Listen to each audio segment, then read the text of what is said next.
کسی اور نے ملامت کی یا نہیں کی؟ تمہارے اندر کوئی شے ہے جو ملامت کر رہی ہے؟ دیکھو تم نے فلاں شخص کا دل توڑ دیا، یہ اچھا کام نہیں کیا۔ یہ ہے لوامہ جس کی قسم کھائی گئی، لا اقسم بیوم القیامت ولا اقسم بالنفس اللوامہ۔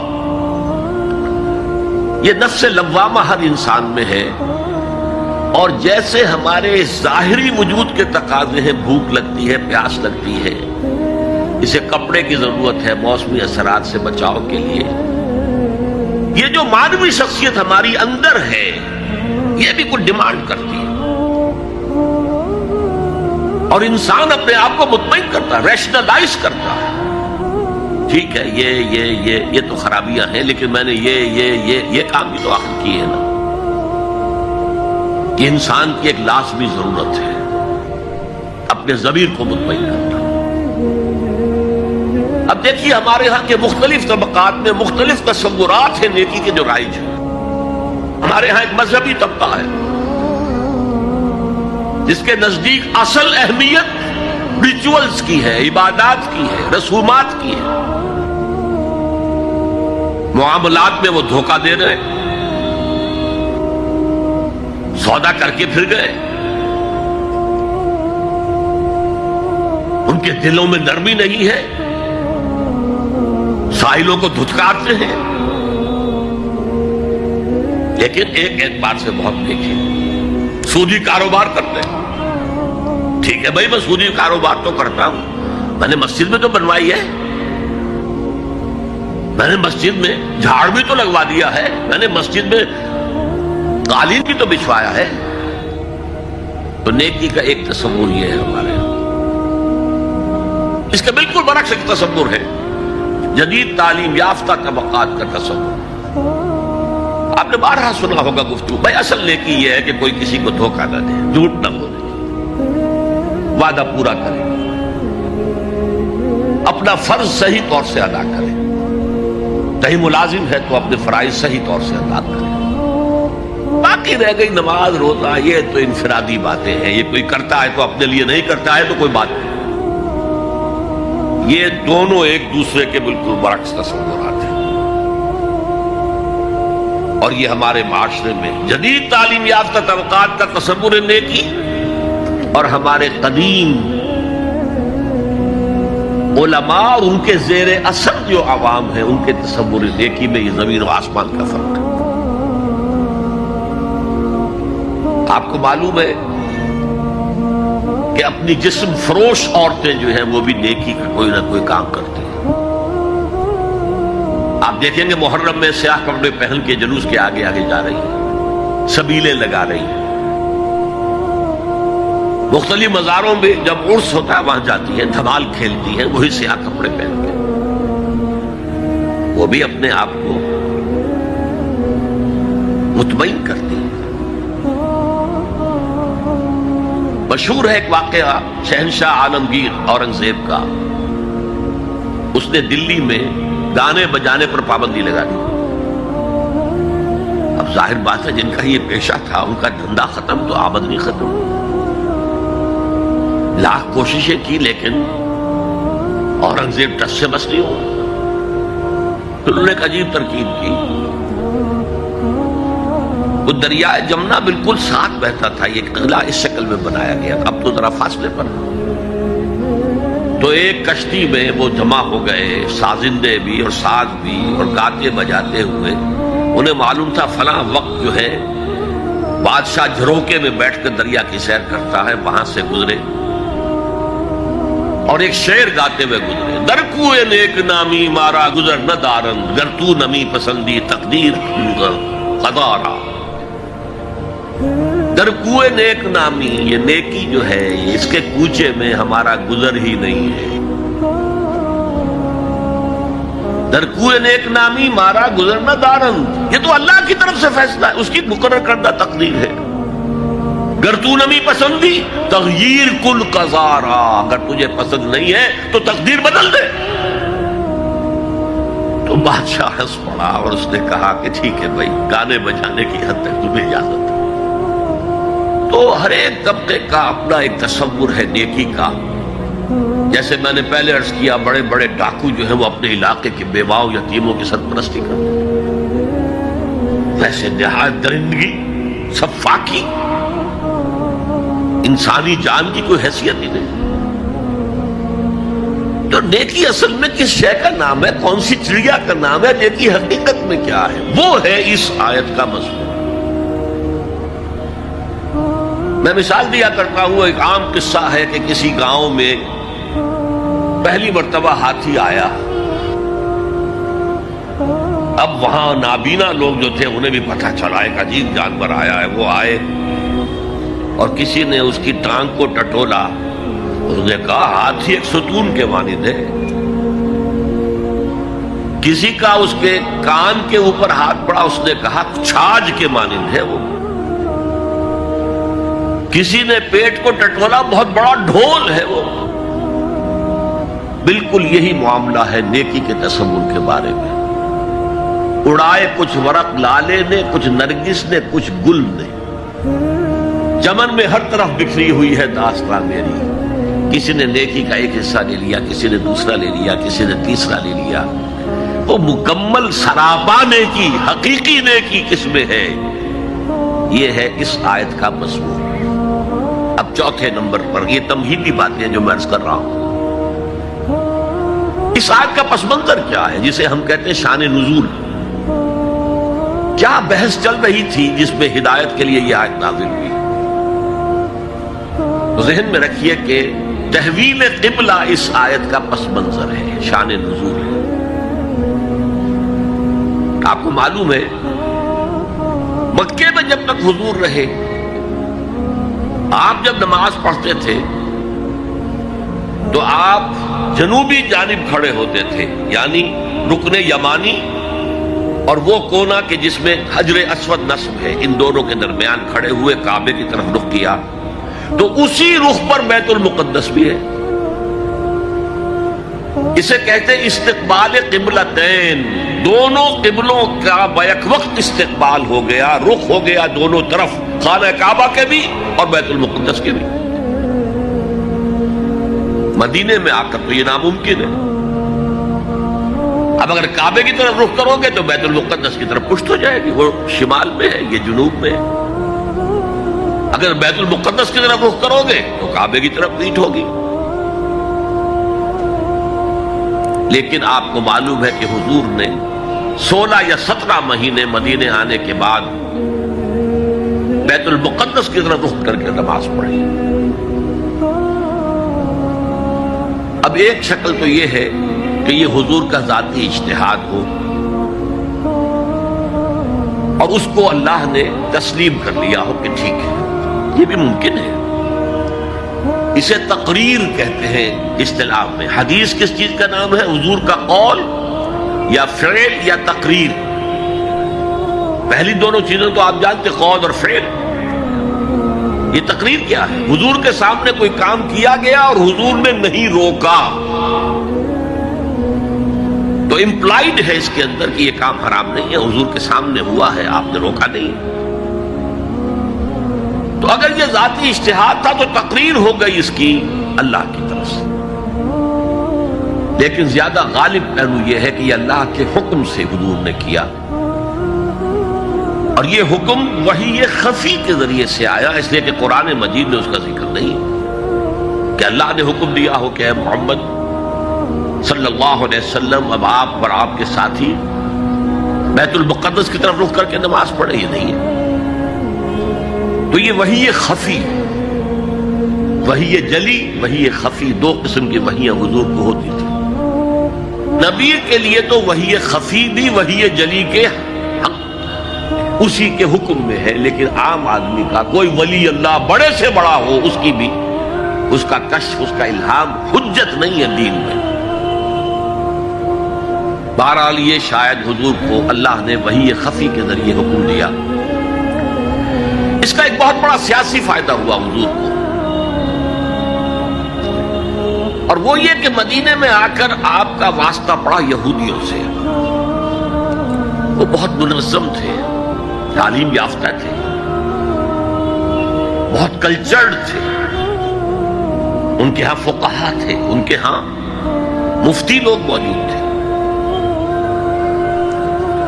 اگر فوری طور پر تصادم یہود کے ساتھ ہو جاتا تو حضور کے قدم مدینے میں جمنا آسان نہ ہوتا. یہ جب آپ نے بیت المقدس کی طرف رخ کر کے نماز پڑھی تو یہودیوں نے سمجھا چلو کوئی بات نہیں، یہ تو ہمارے کیمپ فالوورز ہیں، ہمارے قبلہ کا رخ کر رہے ہیں، لہذا فوری طور پر ان کی طرف سے کوئی مخالفت وہ پیش نہیں آئی. اور اس 16 مہینے میں حضور کو اپنے قدم جمانے کا مدینہ منورہ میں پورا موقع ملا، بلکہ پہلے 6 مہینے اس میں جو ہے بہت ڈیسائسو ہے. 3 کام آپ نے 6 مہینے میں کیے ہیں تو بالآخر بہت ہی زیادہ فیصلہ کن ثابت ہوا. نمبر 1 یہ کہ آپ نے مسجد نبوی کی تعمیر کر لی، اب یہی مرکز ہے، یہی درسگاہ ہے، یہی خانقاہ ہے، یہی پارلیمنٹ ہے، یہی دارالمشاورت ہے، یہیں سے فوجیں تیار کی جا رہی ہیں، یہی وفود آ کر پیش ہو رہے ہیں. بہرحال ایک مرکز مہیا ہو گیا. نمبر 2 یہ کہ مہاجرین میں اور انصار میں مواخات، ایک مہاجر ایک Ansari, they were declared brothers. یہ تھی انٹیگریشن آف دی سوسائٹی. اور تیسرا کام آپ نے یہ کیا اسی دوران میں جس کا تعلق اس حکمت عملی کے ساتھ بہت گہرا بن جاتا ہے کہ یہود کو جکڑ لیا ایک معاہدے میں، میثاق مدینہ، کہ اگر مدینے پر کوئی باہر سے حملہ آور آیا تو ہم سب مل کر واحد امت کی حیثیت سے مدینے کا دفاع کریں گے. جوائنٹ ڈیفنس آف مدینہ کا پیکٹ ہو گیا. اور یہ چیز بھی حضور کی کامیابی میں بہت فیصلہ کن ثابت ہوا. تو اس اعتبار سے یہ تحویل قبلہ جب پھر ہوئی ہے، اور میں نے جو کہا تھا کہ اللہ نے ہی کوئی حکم دیا تھا وحی خفی کے ذریعے، وہ اس سے ثابت ہوتا ہے کہ نہ صرف بہت سے مہاجرین پر یہ بات شاخ گزر رہی تھی، خود حضور پر بھی شاخ گزر رہی تھی کہ میں پیٹھ کیے ہوئے ہوں کعبے کی طرف. چنانچہ قرآن مجید میں یہ آیا ہے قد نرا تقلب وجهك في السماء، اے نبی ہم آپ کے چہرے کا، نگاہوں کا آسمان کی طرف اٹھنا بار بار دیکھتے رہے. آپ منتظر تھے کہ وقت آئے، حکم آئے، وحی آئے اور میں رخ بدل دوں. وما جعلنا القبلة التي كنت عليها الا لنعلم من يتبع الرسول ممن ينقلب على عقبيه. یہ اللہ نے اپنی طرف منسوب کر دیا، اور ہم نے وہ قبلہ جس پر تم اب تک رہے ہو 16 مہینے 17 مہینے یہ مقرر کیا تھا تاکہ دیکھ لیں کہ کون ہے رسول کا اتباع کرنے والے اور کون ہے جو اپنے الٹے پاؤں پھر جانے والے. کیا مطلب ہے اس کا؟ مہاجرین مکے سے آئے تھے، ان کے دلوں میں عظمت جو ہے کعبے کی وہ پلی ہوئی تھی اندر ٹھوک ٹھوک کر. اب دیکھا اللہ نے حکم نہیں دیا وحی جلی کے ذریعے سے، یہ رسول کا حکم تھا. گویا کہ یہ ایک امتحان ہو گیا کہ کہیں تمہاری حمیت جاہلی، تمہاری محبت جو تمہیں کعبے سے ہے وہ تمہیں اسلام سے پھیر تو نہیں دیتی. آیا تم رسول کے حکم کو مقدم رکھتے ہو اور اپنی کسی سابقہ حمیت، جسے حمیت جاہلی ہم کہہ دیں گے، اس کو مقدم رکھتے ہو. یہ ایک سخت امتحان تھا جس میں کہ اہل مکہ جو مہاجرین تھے وہ مبتلا کیے گئے.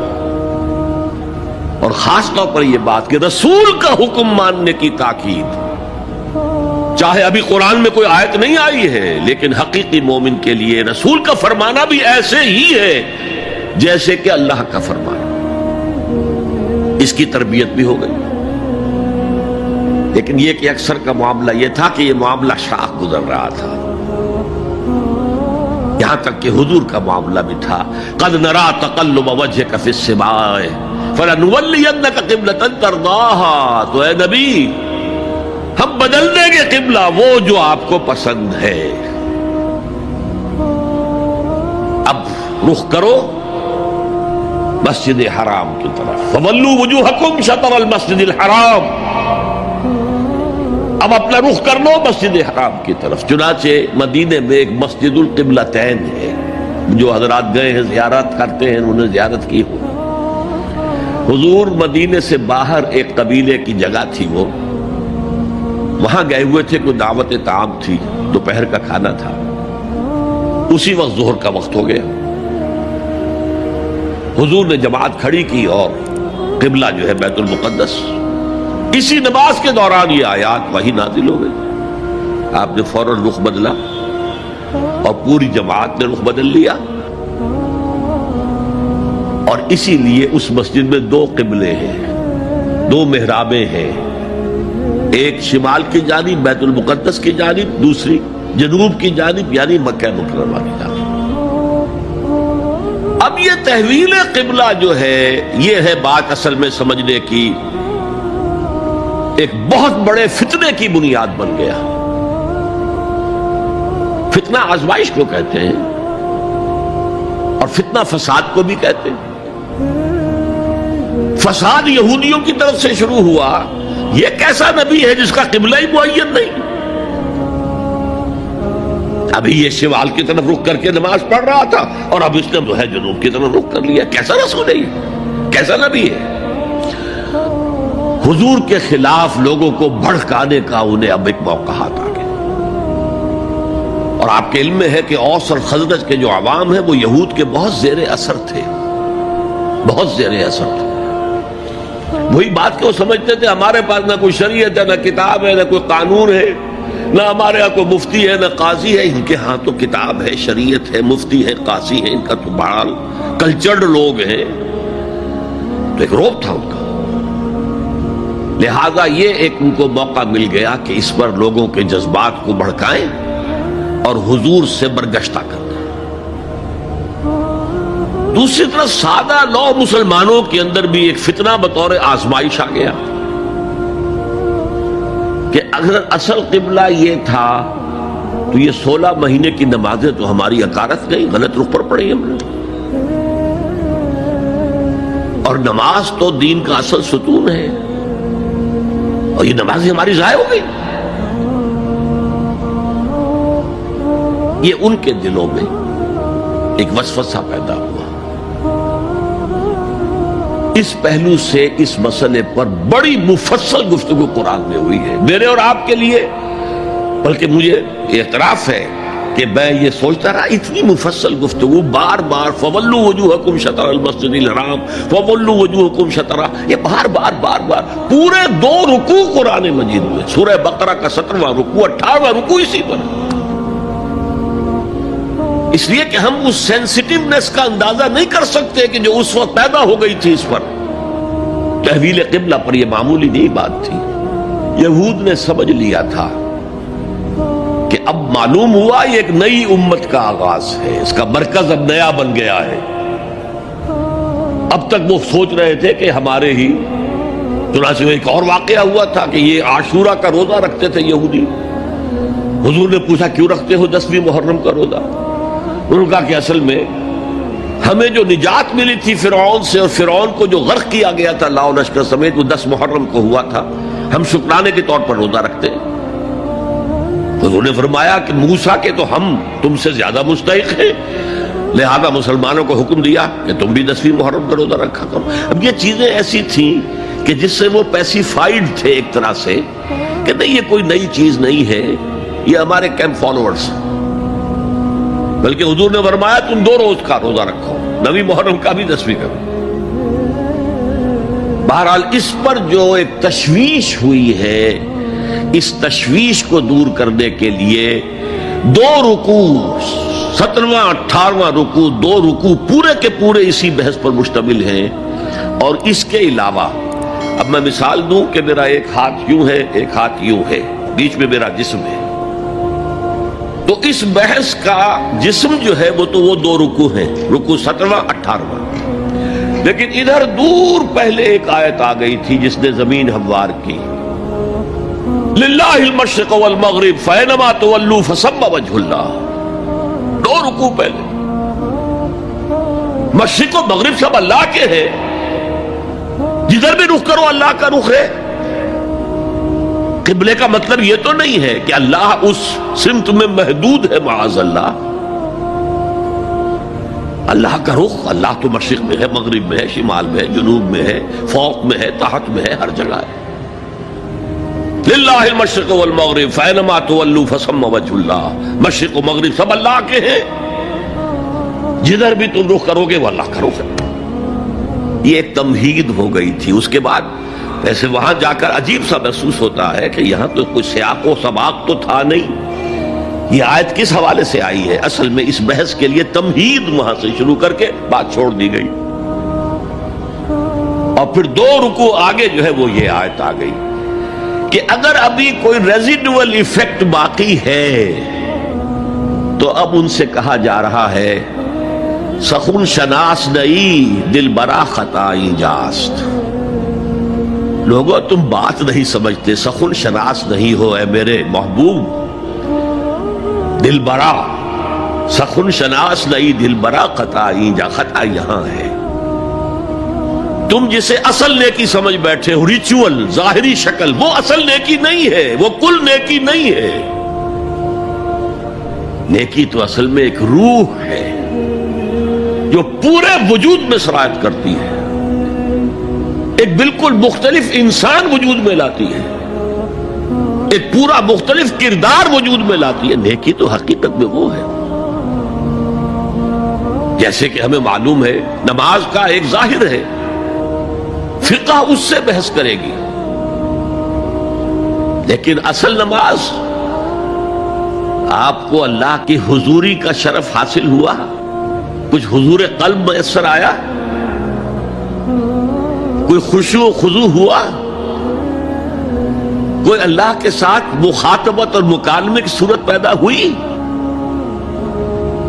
کیا تم نے جب سجدہ کیا تو محسوس کیا کہ تم نے اپنے رب کے قدموں پر اپنا سر رکھ دیا ہے؟ اگر یہ نہیں ہے تو ٹھیک ہے، فقہی نماز ادا ہو گئی، اصل نماز تو ادا نہیں. نماز کی روح تو تم نے نہیں پائی. تو ہر شے کا ایک ظاہر ہے اور ایک اس کی روح ہے، باطنی روح. ہم اپنی مجبوری سے ظاہری ہی بات کو دیکھ سکتے ہیں، روح تو ہماری نگاہوں کے سامنے ہے نہیں، جس کا نتیجہ یہ نکلتا ہے کہ صرف ظاہر ہی ظاہر رہ جاتا ہے، روح کی طرف توجہ ہی نہیں ہوتی. اور یہی سب سے بڑا الزام، سب سے بڑی تنقید حضرت مسیح کی تھی یہودیوں پر. تم مچھر چھانتے ہو اور سموچے اونٹ نکل جاتے ہو. ظاہری معاملات میں، فقہی معاملات میں بحثیں ہو رہی ہیں، مفصل بحثیں ہو رہی ہیں، اور کفر کے فتوے لگ رہے ہیں. تم نے اگر یہ کر دیا تو یہ ہو گیا، اور سموچے اونٹ نکل رہے ہو. حرام کاموں میں تم ملوث ہو، سود تم لے رہے ہو. یہ ہے کہ تمہارا معاملہ سارا کا سارا دین کی ظاہر سے رہ گیا. اور یہ جو فرمایا کہ تمہاری مثال ان قبروں کی سی ہے جن کے اوپر تو سفیدی کر رکھی ہے لیکن اندر گلی سڑی ہڈیوں کے سوا کچھ نہیں. روح دین سے تم ناآشنا ہو چکے ہو، محبت خداوندی تم میں نہیں ہے، لیکن ظاہر پرستی ہے، مظاہر پرستی ہے، ریچولزم ہے. تمہارا دین یہ بن کر رہ گیا. آج ہمارے ہاں بھی صورتحال مختلف نہیں ہے. میں عرض کر چکا ہوں، سب سے بڑا طبقہ ہمارے ہاں ظاہر بات ہے کہ جو ہمارے علماء کے زیر اثر ہے، اور وہ فقہاء ہیں. اور فقیہ کا کام ہی ہے کہ وہ ظاہر سے بحث کرے، باطن سے تو بحث نہیں کر سکتا. لہذا ریچولز ہی ریچولز رہ گئے ہیں، حقیقی روح ہر شے کی ختم ہو چکی ہے. رہ گئی رسم اذاں روح بلالی نہ رہی، اور فلسفہ رہ گیا تلقین غزالی نہ رہی. نماز و روزہ و قربانی و حج یہ سب باقی ہے، تو باقی نہیں. اب آئیے اس پر غور کیجئے. جو میں نے عرض کیا تھا لیس البر، اب زبر اور پیش میں زمین و آسمان کا فرق ہو جاتا ہے. لیس البر ہوتا جیسا کہ ہے سورہ بقرہ میں آگے جا کر، لیس البر ان تاتوا البیوت من ظہورها. ان کے ہاں یہ قاعدہ تھا یا ایک رواج ہو گیا تھا کہ اگر احرام باندھ کر گھر سے نکل آئے اور اب کسی ضرورت سے گھر جانا پڑا، دروازے سے نہیں داخل ہوں گے، ایک دفعہ احرام باندھ کے نکل آئے، اب کیسے جائیں واپس؟ تو گھر کے پچھواڑے سے دیوار پھلانگ کے جاتے تھے. تو وہاں کہا یہ کوئی نیکی نہیں ہے. لیس البر ہوتا تو اس کا مطلب ہوتا سرے سے کوئی نیکی نہیں ہے، یہ تو ہمارا من گھڑت ایک خیال ہے. لیس البر یہ خبر ہے جسے مقدم کیا گیا ہے، اور اس کا مفہوم اب ہو گیا حصر کا. کل نیکی یہ نہیں ہے، یعنی نیکی کا ظاہر بھی ضروری ہے. یہ نہ سمجھو کہ نماز کا ظاہر کوئی معنی نہیں رکھتا. طہارت حاصل ہوئی ہے یا نہیں ہوئی ہے، وضو صحیح ہوا ہے یا نہیں ہوا ہے، جو پانی استعمال کیا تھا وہ بھی پاک تھا کہ نہیں تھا، یہ ساری چیزیں ضروری ہیں. دین کا ظاہر بھی ضروری ہے. یہ نہ نفی کیجئے کہ ان فقہا کا کیا ہے، ظاہر ہی کو لیتے ہیں. ہمارے ہاں بعض جو ہے انتہا پسند جو ہے، جو ملنگ ٹائپ صوفی ہوتے ہیں، ایک تو حقیقی کوئی صوفی ہو، ایک ملنگ تھا، وہ ان تمام چیزوں کو چھوڑ بیٹھے. جیسے میں نے آپ کو شعر سنایا تھا اور اختلاف بھی کیا تھا، مولانا روم نے کچھ زیادتی کی ہے، سختی کی ہے، انداز بیان اچھا نہیں ہے کہ ماز قرآن مغزہ برداشتیم استخاں پیش سگاں انداختیم. ہم نے قرآن سے اس کا اصل مغز جو ہے وہ کشید کر لیا ہے، ہڈی کا گودا ہم نے کھینچ لیا، اب ہڈی خالی ہم نے پھینک دی ہے. یہ ہمارے صوفیہ میں سے بعض کا طرز عمل رہا ہے جو غلط ہے. نہیں، ظاہر بھی اہم ہے، ظاہر بھی نیکی ہے. صلو کما رأیتمونی اصلی، نماز پڑھو اسی طرح جیسے مجھے دیکھتے ہو کہ میں نماز پڑھتا ہوں. ظاہر بھی کنفرم کرنا چاہیے اس کے ساتھ، لیکن اصل شے نماز میں توجہ ہے، انابت ہے، خشوع ہے، خضوع ہے، حضور قلب ہے. لہذا یہاں ترجمہ ہوگا کل نیکی یہی نہیں ہے کہ تم اپنے چہرے مشرق اور مغرب کی طرف کر لو، یہ تو ظاہر ہے. اور اس میں مجھے غالب کا شعر یاد آ رہا ہے، قبلے کو اہل نظر قبلہ نما کہتے ہیں، ہے پرے سرحد ادراک سے اپنا مسجود. جسے ہم سجدہ کر رہے ہیں وہ تو ہمارے ادراک اور شعور اور وہم اور خیال اور تصور اور تخیل سے وراء الورا وراء الورا وراء الورا ہے. پرے سرحد ادراک سے اپنا مسجود. قبلے کو اہل نظر قبلہ نما کہتے ہیں، یہ کعبہ تو قبلہ نما ہے. بہرحال اب اس کی نفی کرتے ہوئے، جزوی نفی، کلی نفی نہیں ہے. لیس البر، کل نیکی یہ نہیں ہے کہ تم اپنے چہرے مشرق اور مغرب کی طرف کر لو. ولکن البر، بلکہ نیکی اس کی ہے. یہاں پر بھی اب لفظ محذوف ہے، ولکن البر بر من آمن باللہ والیوم الآخر. نیکی تو حقیقت میں اس کی ہے. اس میں آگے بڑھنے سے پہلے مجھے یاد آیا کہ میں بر کے مفہوم پر بھی کچھ گفتگو کر لوں. بر کسے کہتے ہیں؟ بہت عمدہ باتیں جو ہے پہلے کہی ہیں. بر اور بر یہ دونوں مادہ تو ایک ہی ہے، بحر و بر. جب تک انسان سمندر میں رہتا ہے، آج کا تو خیر تصور نہ کیجئے، پہاڑوں جیسے جو ہے پہاڑ سمندر میں چل رہے ہوتے، عام حالات میں کوئی اس کے ادھر ادھر جو ہے کوئی ہچکولے محسوس نہیں ہوتے. لیکن پرانے زمانے کے سمندر کا تصور کیجئے تو ہر وقت وہ ہے آدمی غیر مطمئن ہوتا تھا. اسی وقت کچھ ہو سکتا ہے، ہچکولا آ رہا ہے، ادھر سے آ رہا ہے، ادھر سے آ رہا ہے، تو دل میں ایک خوف سا رہتا تھا، ایک بے چینی سی رہتی تھی، عدم تحفظ کا ایک احساس رہتا تھا. بر پر، خشکی پر آتے ہی اطمینان ہو گئے. تو یہ اصل میں انسان کے باطنی اطمینان کے لیے جو ابھی آپ نے فرمایا کہ دیکھی وہ ہے کہ جس کو کر کے تمہیں خوشی حاصل ہو. اور فتویٰ اپنے دل سے لے لیا کرو، ما حاک فی صدرک. جو کچھ تمہارے سینے کے اندر جو کچھ جس سے خدبد ہو جائے، جس سے بے چینی ہو جائے، وہ اسم ہے، وہ گناہ ہے۔ الاسم ما حاک فی صدرک وکرہت ان یطلع علیہ، اور گناہ وہ ہے کہ جس کے بارے میں تمہیں یہ پسند نہ ہو کہ لوگوں کو اس کی اطلاع ہو، وہ گناہ ہے۔ اس میں بھی مجھے جیسے انگریزی کی ایک نظم کا سٹینزا جو ہے یاد آیا تھا، art is long and time is fleeting, دوڑا جا رہا ہے یہ وقت، and our hearts though stout and brave still like muffled drums are beating funeral marches to the grave۔ اپنے دل کی ہر بیٹ کے ساتھ ہم اپنی قبر سے قریب سے قریب تر ہوتے جا رہے ہیں۔ اسی طرح کی ایک نظم ہے، بڑی پیاری نظم ہے، charities that soothe and heal and bless are scattered over the feet of men like flowers۔ وہ بھلائیاں، وہ نیکیاں، وہ خدمت خلق، charities which soothe and bless and heals، دل کے اوپر مرہم سا رکھا جاتا ہے نیک کام کر کے، دل کو خوشی ہوتی ہے نیک کام کر کے۔ charities that soothe and heal and bless are scattered over the feet of men like flowers۔ یہ تو ان پھولوں کے مانند ہے جو انسان کے قدموں میں پڑے ہوئے ہیں، جس کو چاہے اٹھا لے، جو چاہے اٹھا لے۔ No mystery is here, no special boon for the high and not for the low۔ The smoke ascends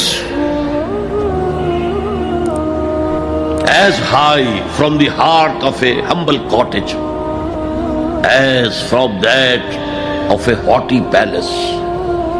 دھواں اٹھتا ہے تو ایک کٹیا میں جو چورا جل رہا ہے اس سے بھی اٹھے گا تو جائے گا اوپر، اور محل کا کوئی بہت بڑا کچن ہے تو اس سے بھی اٹھے گا تو اوپر جائے گا۔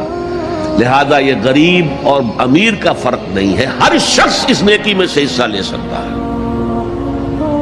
تمہارے پاس ایک روٹی تھی، تم نے آدھی دے دی کسی مانگنے والے کو، تمہارا حصہ ہو گیا، بہت بڑا حصہ ہو گیا۔ اور کسی بڑے امیر آدمی نے 150 جو ہے مسکین کو کھانا کھلا دیا، وہ اس کے قریب بھی نہیں آ سکے گا اجر و ثواب کے اعتبار سے اس شخص کے کہ جس کے پاس ایک ہی روٹی تھی اور اس نے آدھی دے۔ تو بر جو ہے حقیقت میں لیس البر ان تولوا وجوہکم قبل المشرق والمغرب ولکن البر من آمن باللہ والیوم الآخر والملائکۃ والکتاب والنبیین۔ میں بھی ایک زمانے میں اس پر کچھ متردد سا ہوتا تھا، کچھ سوچتا تھا کہ یہ نیکی کا تعلق تو ہم عمل سے سمجھتے ہیں، یہاں ایمان کی بحث کی کیا ضرورت ہے؟ ایمان تو ایک باطنی حقیقت ہے، نیکی جو ہے وہ ایک ظاہری خارجی حقیقت ہے۔ لیکن پھر سمجھ میں آیا کہ اصل نیکی وہ نیت ہے جس کے ساتھ وہ کام کیا جا رہا ہے۔ اگر خیرات بانٹی جا رہی ہے، جھگیوں میں جا کر میلے کچیلے بچوں کو گود میں لے کر اپنی سفید اشکروں کو بھی خراب کیا جا رہا ہے، اور معلوم ہے کہ یہ اس لیے کر رہا ہے کہ آئندہ الیکشن میں کھڑا ہونا ہے، تو کوئی ہے جو کہے گا کہ یہ نیکی ہو رہی ہے؟ کام تو بظاہر بڑی نیکی کا کام ہے۔ نیکی کے لیے شرط اول اللہ پر ایمان ہے، اس کی موٹیویشن لو آف گاڈ، اس کے سوا اگر کوئی اور موٹیو ہے، اگر دنیا میں شہرت چاہیے، اگر اس نیکی کے ذریعے سے بھی مال کمانے کا معاملہ ہے، دھندا ہے، نیکی کے پردے میں دھندا ہو رہا ہے، وہ نیکی نہیں ہے، چاہے ظاہری اعتبار سے وہ بہت بڑی نیکی ہو۔ تو سب سے پہلا مسئلہ نیت کا ہے، نیت کا ہے، نیت کا ہے۔ کس ارادے کے تحت یہ نیکی کی جا رہی ہے، کیا مقصود ہے، کیا مطلوب ہے؟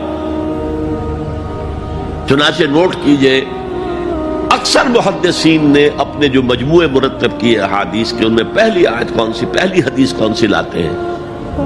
حضرت عمر رضی اللہ تعالیٰ عنہ سے روایت ہے، انما الاعمال بالنیات، نیکیوں کا، نیک اعمال کا دار و مدار نیتوں پر ہے۔ وانما لکل امرئ ما نویٰ، ہر شخص کو وہی کچھ ملا گا جس کی اس نے نیت کی ہوگی۔ فمن كانت ہجرته الى اللہ ورسولہ فہجرته الى اللہ ورسولہ، جو کوئی ہجرت کر رہا ہے، مکے میں گھر بار چھوڑ کر جا رہا ہے، اپنے وطن کو ترک کر کے جا رہا ہے مدینے کی طرف، صرف اللہ اور رسول کے لیے، اس کی ہجرت اللہ اور اس کے رسول کے لیے۔ ومن كانت ہجرته للدنیا یصیبها، اور اگر اس شخص کی ہجرت دنیا کے لیے ہے کہ اس کو حاصل کر لے، مثلا میں دیتا ہوں مثال، ایک مسلمان تھا، اس کا کوئی کاروبار تھا، اس کے خریدار مسلمان ہی تھے، وہ جا رہے ہیں، اب کیا کرے گا؟ مشرکوں نے سو تو اس کا سامان نہیں لینا، اب وہ بھی چلے جا رہے ہیں۔ یہ اللہ کو معلوم ہے کہ اس کے ہجرت کا اصل سبب کیا ہے، ہم نہیں طے کر سکتے، لیکن اللہ کے ہاں جو کھاتا کھلا ہوا ہے، اس کی یہ ہجرت جو ہے اللہ اور اس کے رسول کے لیے شمار نہیں ہوگی۔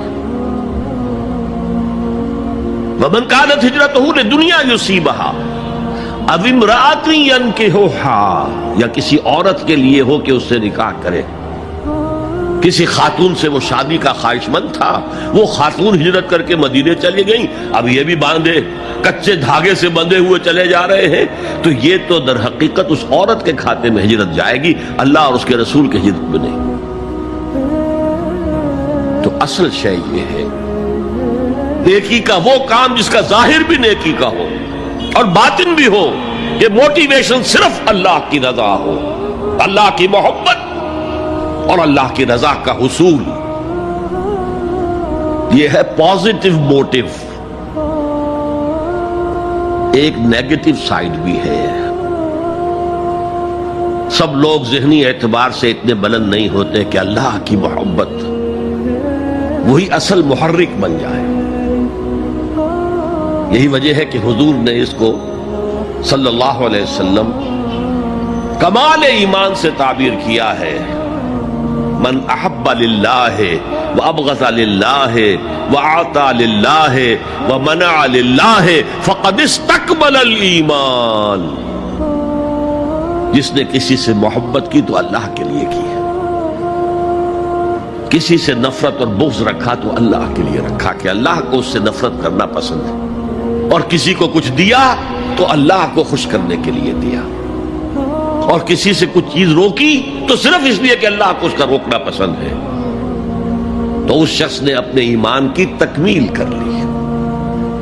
اگر اس کا موٹیو خالص ہو گیا ہے اللہ کی محبت اور اللہ کی رضا کا حصول، تو اصل میں نیکی ہے، ورنہ چاہے بظاہر کتنی ہی بڑی نیکی نظر آئے وہ نیکی نہیں۔ لیکن جو لوگ اس حد تک نہ پہنچ پائے ہوں، استکمال ایمان تک، تکمیل ایمان تک، تو ان کے لیے ایک اور موٹیو بھی ہے، والیوم الآخر، قیامت کا دن، جزا و سزا کا یقین، اللہ کا خوف، آخرت کے محاسبے کا خوف۔ خوف بھی ایک بہت بڑا موٹیو ہے، بہت بڑی موٹیویٹنگ فورس ہے۔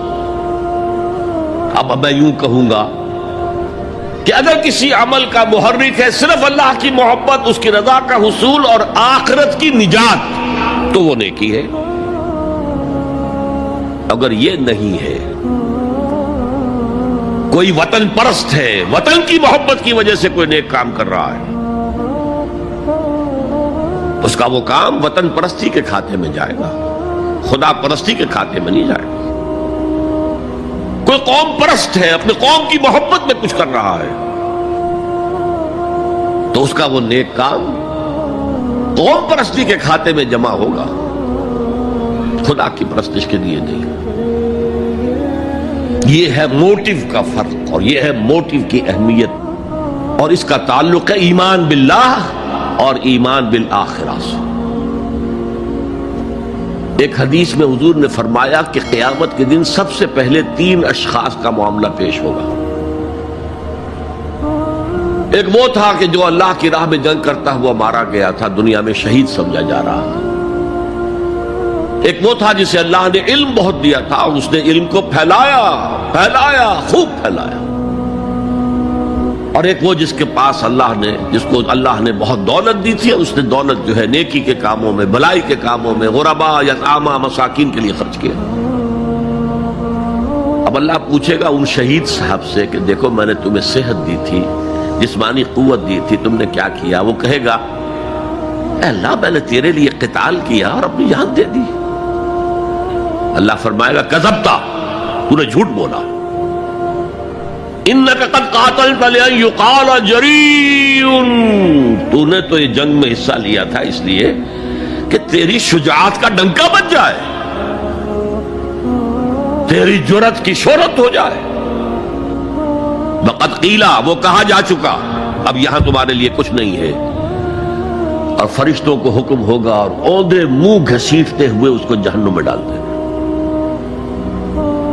یہی حشر ہوگا اس عالم کا،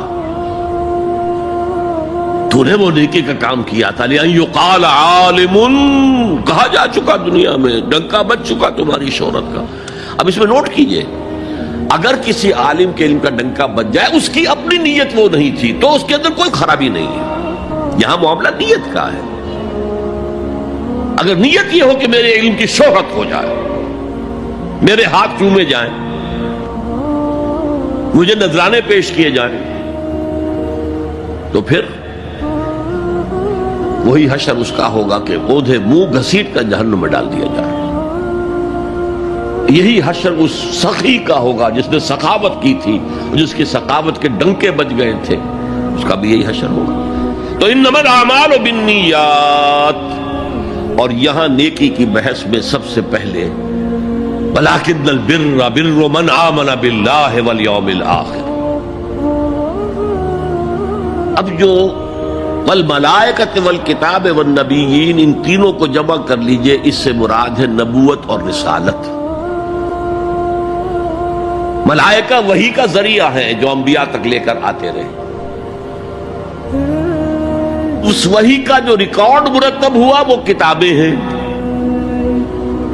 اور جن پر وہ وحی آئی وہ نبی ہیں۔ ان تینوں کو جمع کر لیجئے، رسالت، ایمان باللہ، ایمان بالآخرہ، اور ایمان بالرسالت۔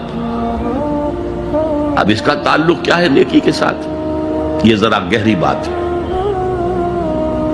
دیکھیے نیکی کا جذبہ بھی، جو انسان کے پیشنز ہوتے ہیں وہ اندھے بہرے ہوتے ہیں۔ پیشنز، جذبات، نیکی بھی ایک جذبہ ہے۔ کبھی یہ جذبہ حد اعتدال سے تجاوز کر کے بدی بنا دیتا ہے، جیسے رہبانیت، ترک دنیا، شادی نہیں کروں گا، گھر گھرستی کا بکھیڑا مول نہیں لوں گا، بس اللہ سے لو لگاؤں گا۔ ظاہر بات ہے جس نے بھی فیصلہ کیا نیکی کے جذبے کے تحت کیا نا، لیکن اس کا جو نتیجہ نکلا اکثر و بیشتر پھر حرام کاری ہوئی۔ آپ عیسائیت کی جو ہے ہسٹری آف کرسچین موناسٹسزم، اس کا مطالعہ کیجئے، انہوں نے خود لکھا ہے کہ بظاہر راہب خانے ہیں، راہب اور راہبائیں رہتی ہیں، اور ان کے تہخانوں میں حرامی بچوں کے قبرستان ہو جاتے تھے۔ یہ نیکی کے جذبے نے بدی کو جنم دیا ہے۔ حضور کے ساتھ ایسا ہوا، 3 اشخاص آئے، انہوں نے حضور کی ازواج مطہرات سے معلوم کیا آپ رات کو کتنا وقت نماز میں لگاتے ہیں، آپ مہینے میں کتنے نفلی روزے رکھتے ہیں۔ اب جو کچھ انہیں بتایا گیا، حضور کی زندگی کھلی کتاب تھی، بتا دیا گیا اتنا عرصہ جو ہے آپ رات کو تہجد پڑھتے ہیں، بتا دیا گیا مہینے میں اتنے روزے رکھتے ہیں۔ انہوں نے اسے کم سمجھا، فتقالوہا، قلیل سمجھا کہ یہ تو زیادہ نہیں ہے، ہمارا تو خیال تھا کہ آپ ساری رات ہی کھڑے رہتے ہو۔ لیکن اپنے دل کو مطمئن کرنے کے لیے کہ حضور کہ کہیں توہین بھی نہ ہو جائے. کہا جی انہیں تو ضرورت نہیں ہے، وہ تو معصوم ہی ہیں، ان کی خطائیں اول تو ہوتی نہیں، اگر کوئی ہے بھی تو اللہ نے کہہ دیا قد غفر اللہ لک ذنبک ما تقدم منها وما تاخر، اللہ نے تو معاف کر دی اگلے پچھلے سارے گناہ، میرے لیے یہ کافی نہیں ہے. ایک نے کہا میں پوری رات عبادت کروں گا، اپنی قبر بستر سے نہیں لگاؤں. دوسرے نے کہا کہ میں ہمیشہ ہر روز روزہ رکھوں گا، کبھی افطار نہیں کروں گا. تیسرے نے کہا میں کوئی شادی بیاہ نہیں کروں گا، ایک ککیڑ میں نہیں پڑھوں گا میں. حضور کو خبر ہو گئی، آپ نے طلب فرمایا اور غصے کے انداز میں وہ الفاظ کہے کہ جو حضور سے بالکل متوقع نہیں ہے. واللہ انی لاتقاکم واخشاکم، خدا کی قسم میں تم سب سے زیادہ متقی ہوں اور سب سے زیادہ اللہ سے ڈرنے والا ہوں، لیکن میرا طریق یہ ہے کہ میں رات کو سوتا بھی ہوں اور نماز بھی پڑھتا ہوں، میں روزہ رکھتا بھی ہوں، ناغہ بھی کرتا ہوں، میں نے شادیاں کی ہیں، متعدد ازواج میرے گھروں میں ہیں. فمن رغب عن سنتی فلیس منی، جو بھی میری سنت سے ہٹا وہ مجھ میں سے نہیں ہے، میرا امتی نہیں ہے. تو نیکی کا جذبہ بھی حد اعتدال سے تجاوز کر کے بدی کو جنم دے سکتا ہے. ایک صحابی، نوجوان صحابہ میں سے عبداللہ ابن عمرو ابن العاص،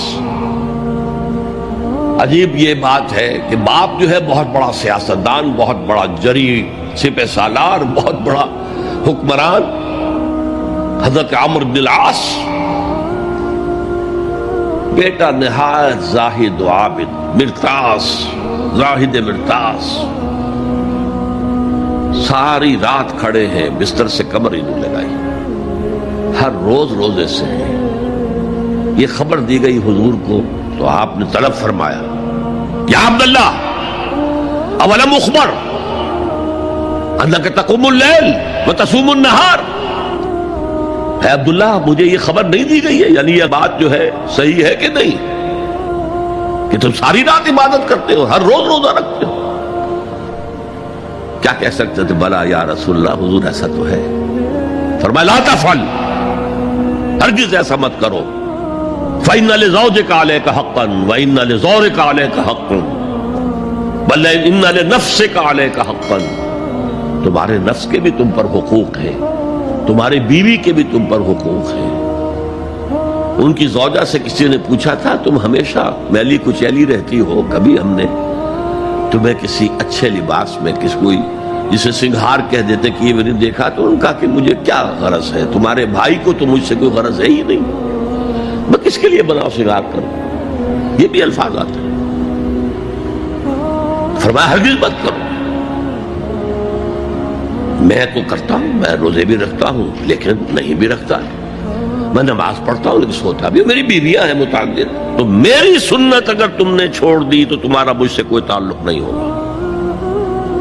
اس کا مطلب کیا ہوا؟ تو سبب نیکی کا ایک ماڈل بھی سامنے رہنا چاہیے جس میں توازن ہو، اعتدال. انبیاء وہ توازن پیش کرتے ہیں اپنے کردار اور شخصیت کے ذریعے سے. وہ جو فرمایا گیا لَقَدْ كَانَ لَكُمْ فِي رَسُولِ اللَّهِ أُسْوَةٌ حَسَنَةٌ، تمہارے لیے اللہ کے رسول کی شخصیت میں ایک اچھا نمونہ ہے. یہ نمونہ معتدل ہے، متوازن ہے. حضرت عائشہ فرماتی ہیں حضور ہمارے مابین تشریف فرما ہوتے تھے، پیار اور محبت کی باتیں بھی ہوتی تھیں. حضور ہمارے ہاں کے جو ذرا زیادہ دیندار، جنہیں زیادہ مسالہ لگ جاتا ہے، وہ کرخت مزاج کے گھروں میں بھی معلوم ہوا داخل کیا ہوا قیامت آ گئی ہے، تو اس طرح کا نہیں تھا معاملہ. اپنی بیویوں کی دل جوئی، ان سے محبت اور پیار کی باتیں. لیکن حضرت عائشہ فرماتی ہے کہ ہمارے درمیان بیٹھے ہوتے تھے اور پیار و محبت کی گفتگو ہو رہی ہوتی تھی، اذان کی آواز آتے ہی ایسے ہی اٹھ کر چل دیتے تھے جیسے ہمیں جانتے بھی نہیں کہ ہم کون ہیں. یہ توازن پیدا کرو، ترک دنیا نہیں، دنیا میں رہو اور پھر وہ کردار پیش کرو جو محمد نے پیش کیا صلی اللہ علیہ وسلم اور آپ کے صحابہ نے پیش کیا. دنیا میں رہتے ہوئے ترک دنیا اس معنی میں دنیا مقصود نہ بن جائے، مطلوب نہ بن جائے. لا مقصود الا اللہ، لا مطلوب الا اللہ، لا محبوب الا اللہ. تو یہ ہے اس نیکی کی بحث میں ایمان بالرسالت کا معاملہ. اب آگے چلتے ہیں. وآت المال علی حبہ، اور دیتا ہے وہ اپنا مال، یا دیا اس نے اپنا مال اس مال کی محبت کے باوجود، علی الرغم. جن حضرات نے ترجمہ کیا ہے کہ اللہ کی محبت کی وجہ سے ہی اللہ کی محبت میں وہ مال دیتے ہیں، یہ غلط ہے. جو بحث ہو چکی ہے، موٹیویشن تو ان کی درست ہو گئی، ایمان باللہ، ایمان بالآخرہ سے. اب آگے اس کے تکرار کی ضرورت نہیں ہے.